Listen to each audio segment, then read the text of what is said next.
Howdy, welcome to BanjoBenClark.com. I am Banjo Ben, your host on the website that teaches you how to play guitar, mandolin. This week is my namesake instrument, the banjo. I've already taught Temperance reel on guitar and mandolin, and I have folks over on the Facebook page say, we want to have this for banjo too in a melodic style, which is great because these fiddle tunes work out great melodic style. They're a challenge, but they're lots of fun to play. This one's really fun to play. Okay, so we're not only going to talk about how to play it, but I'm going to talk about some of the strategy that I use to figure out melodic songs, to come up with melodic arrangements. Also, we're going to, I think maybe for the first time on the website, introduce you to some single string picking, which is a lot of fun to do as well. If you're watching on Facebook or YouTube, here in a moment, I'll ask you to come over to the website, BanjoBenClark.com. You can join as a Gold Peak member. Let me tell you what that does. You get access to hundreds of video lessons that you can stream there on the site. But not only that, for all those lessons as well as this one, you can download the tab in PDF and TIFF file formats. And then I also have rhythm MP3 tracks that you can download. So I have 3 different speeds for this one that you can use, and you can practice and work it up. Okay? So let's jump into this first measure of Temperance reel melodic style. Let's learn this melodic version of Temperance reel. Okay, this song's in the key of G. We're in standard G tuning. This is pretty challenging because what I wanted to do was create a version that's as close to the basic melody as we could get it while adding a few little banjo bells and whistles in there. Okay, so it's somewhat challenging, but it's really, really good to practice with your melodic style and how to present a melody accurately on banjo. That's very similar to what you would do on mandolin or guitar. Now we're going to throw the first line of tab up there. First thing you'll notice perhaps is that beneath each one of the notes we have those little numbers and letters and circles. That's our pick hand indication. So the T would be thumb, 1 would be index finger, 2 would be middle. You want to pay attention to those because whenever we start playing these really unique melodic patterns, you know, we can get into some weird fingerings, especially when we're going to do some single string stuff.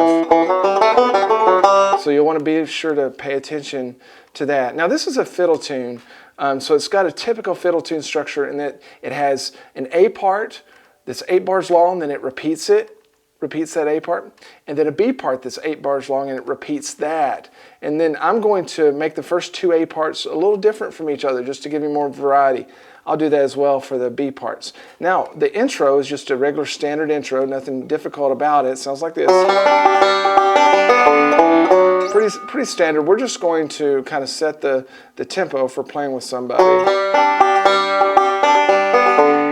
not going to take the time to explain how to play that because I've done that on so many other videos. Once we get into measure 3, we're going to be thinking about how to do this melody. And so whenever I play melodic banjo, this is what I think about, and this is how I'll often approach it.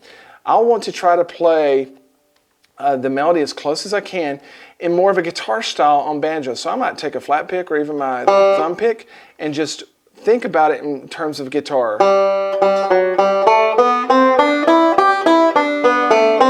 Okay, so I'm playing the melody like I would on guitar.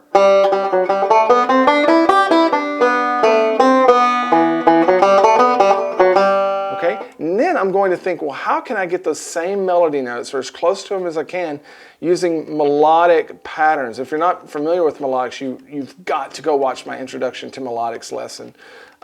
That's a key thing to do. So I want to take those same notes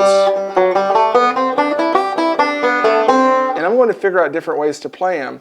And so I'm going to get that F sharp right here, but then as I climb up the scale, instead of doing it single string style, I'm going to get it melodic style. So So we've got these same notes right here.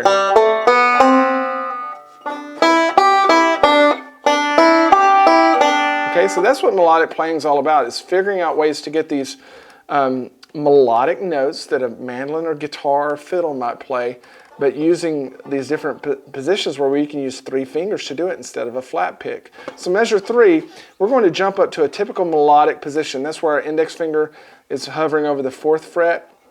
And we're not going to have to move very much to get this melody. Watch this. Oops.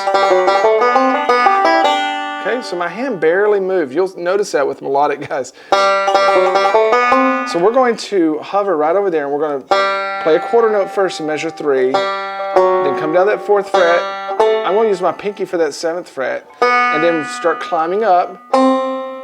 Watch your right hand fingerings. We use a thumb there. And then measure 4, a backwards roll.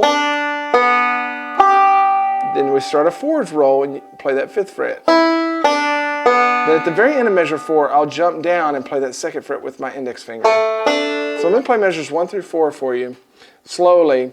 If this isn't slow enough, just remember that I have another video segment here on the site where I play the whole thing through very slowly.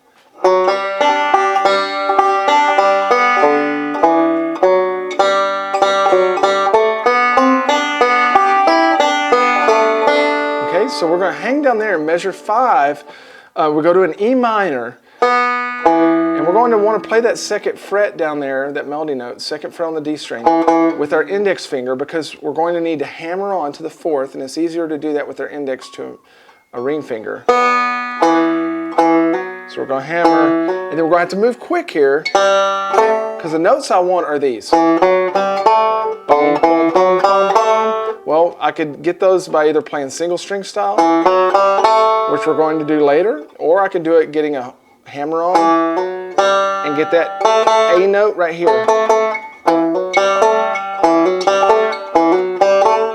Okay, then measure 6. And there, the second 2 notes in measure 6 is our first taste of a single string, which we're going to get into more later. And we'll talk about that. But we're going to play that 3rd string with our thumb first, and then come back with our index on the same string. It's really not hard if you practice it. In measure 7, we're just going to play the same notes that we played measures 3 and 4. It's just going to repeat this little phrase. So let me play measures 5 through 8 for you.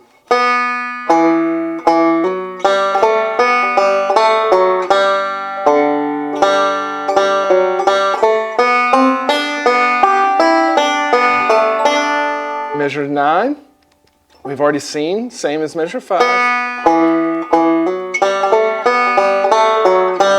So all that's the same, except the last beat of measure 10, we're going to introduce some triplets, which is very common in these Celtic fiddle tunes to have these triplets. We're going to have more as we go on. So we're going to play that with the thumb, and then hammer to the 2nd fret, then hammer to the 4th fret. We're not going to pick it again, it's just one pick. But we're going to need to hammer with some fortitude to make those notes stand out. Now let's get into the second A part.